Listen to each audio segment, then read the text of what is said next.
What changed since then that you launched this investigation?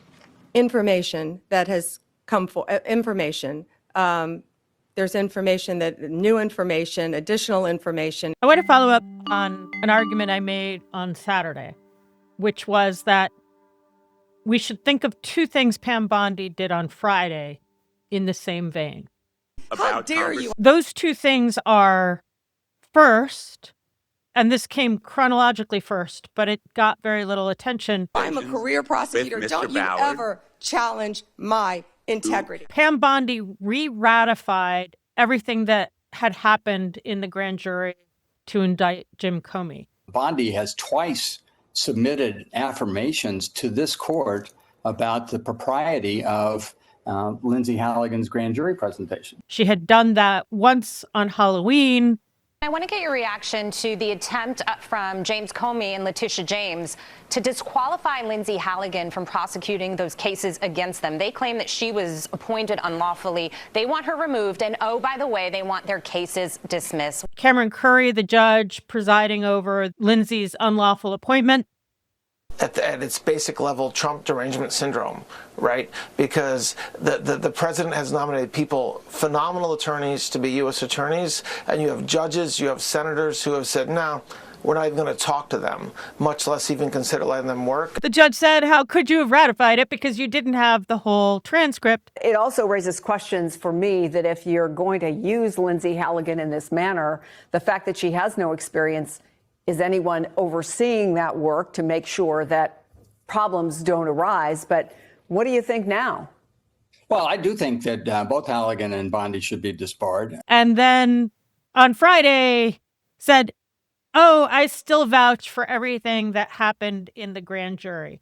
They're now saying that the indictment charging the former FBI director James Comey was in fact reviewed by a full grand jury. And then Lindsay Halligan submitted a declaration purporting to explain what happened in the grand jury, but missing key details that happened after she left. The other part of this that's actually, I think, more important is the Department of Justice is coming back today swinging, where Halligan is saying, much in the communication style of the president that they ultimately serve here, she is challenging the judge who at one point called her a puppet or referenced her as being a puppet. She'd only been on the job 3 days. How could she possibly have reviewed all of the information against James Comey? Then, far more obviously, Donald Trump said, Pam Bondi, we have to investigate all of these Democrats. I've been looking at this post on Truth Social at which President Trump says Epstein was a Democrat and he is the Democrats' problem. We have to investigate Bill Clinton, Larry Summers,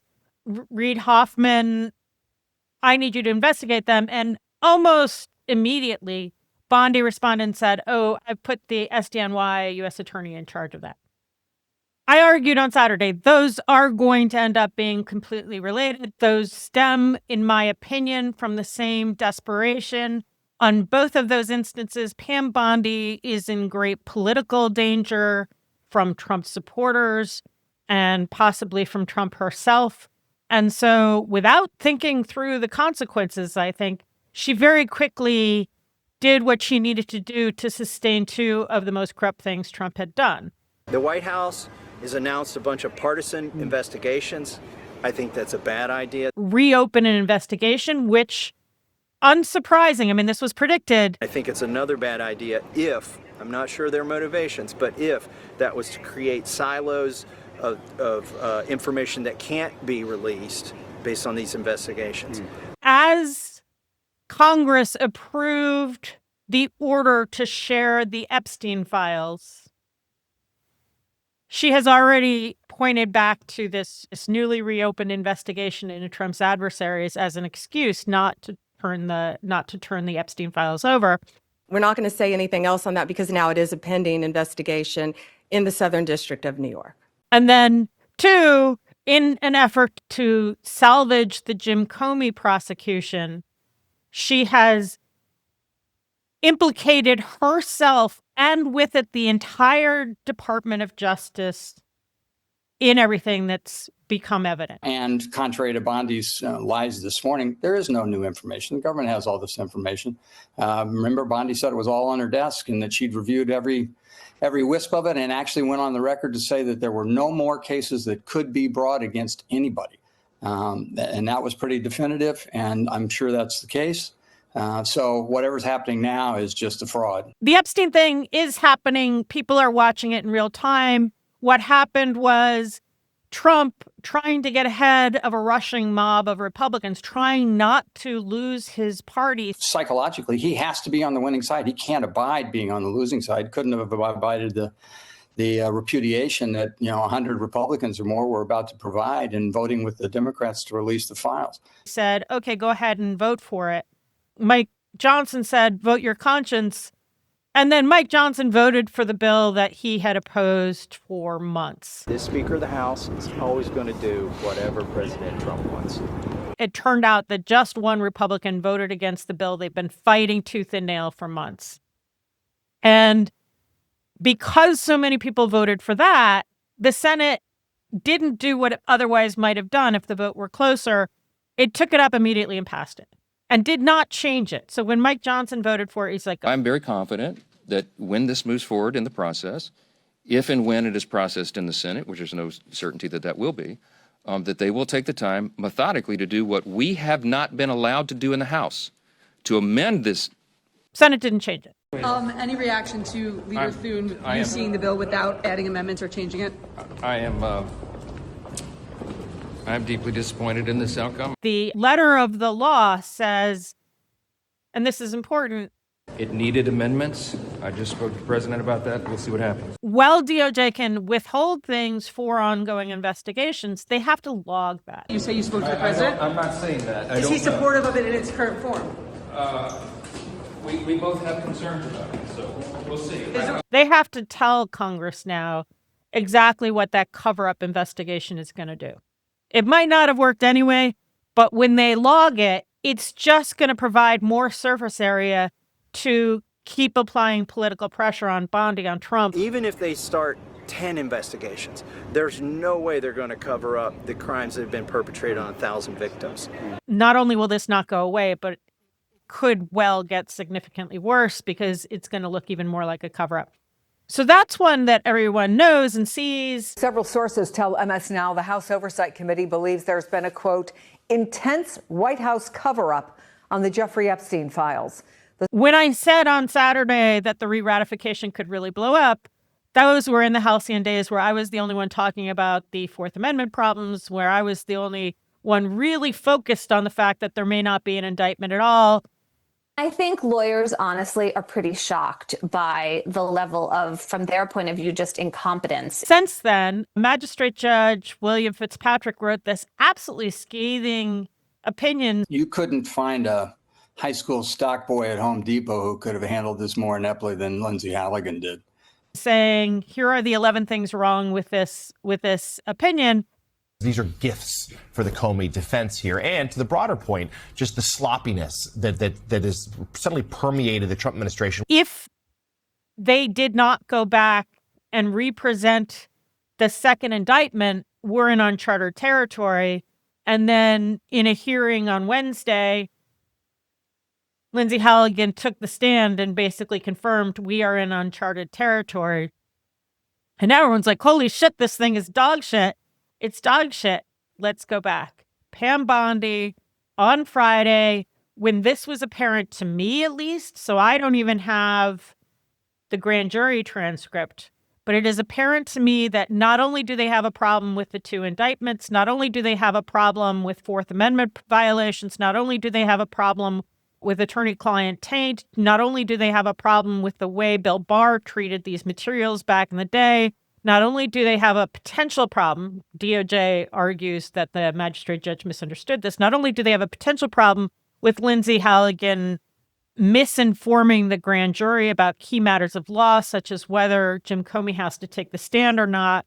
She's promising more evidence, which to me sounds like evidence of taint, and it's not something that DOJ addressed in their response.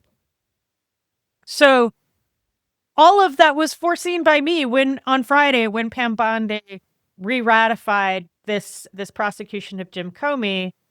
But for one, if that taint becomes an issue, if it becomes clear that after they violated Jim Comey's attorney-client privilege, found stuff they wanted, and then presented in the grand jury as if they were going to get that attorney-client privileged material, if they did that, it means everyone's tainted because Pam Bondi has now re-ratified it. Pam Bondi is now a witness to that. Pam Bondi has bought off on that. Don't you ever challenge my integrity. I have abided by every ethics standard. Also, the two indictments problem, the current answer for that is that the EDVA grand jury coordinator learns that there's a no-build indictment on one count, is ordered by somebody in EDVA to basically tweak the indictment, and then the EDVA grand jury coordinator goes back and presents it, gets just two members of the grand jury to sign off on this new deal.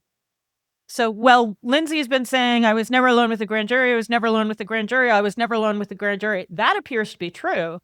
But the grand jury coordinator who got the foreperson to buy off on a tweaked indictment was alone with the grand jury. The Comey defense is saying, no, this is not how it's supposed to be done, and there's case law to support that. It should be thrown out. But if everything was done as it should have been done with the grand jury situation, right, as they're arguing now, I don't know the answer to this. Wouldn't the Justice Department officials have known that yesterday in front of the judge? That's why I find it puzzling. One other reason doing these on the same day is so problematic is Pam Bondi basically immediately taking Trump's orders and saying, okay, I'll open an investigation in SDNY, performed precisely what in Wednesday's hearing Jim Comey's lawyers here, argued by Michael Dreeben, who's one of the best Supreme Court lawyers out there. So this will eventually go to the Supreme Court, and Michael Dreeben is going to have nurtured it all along.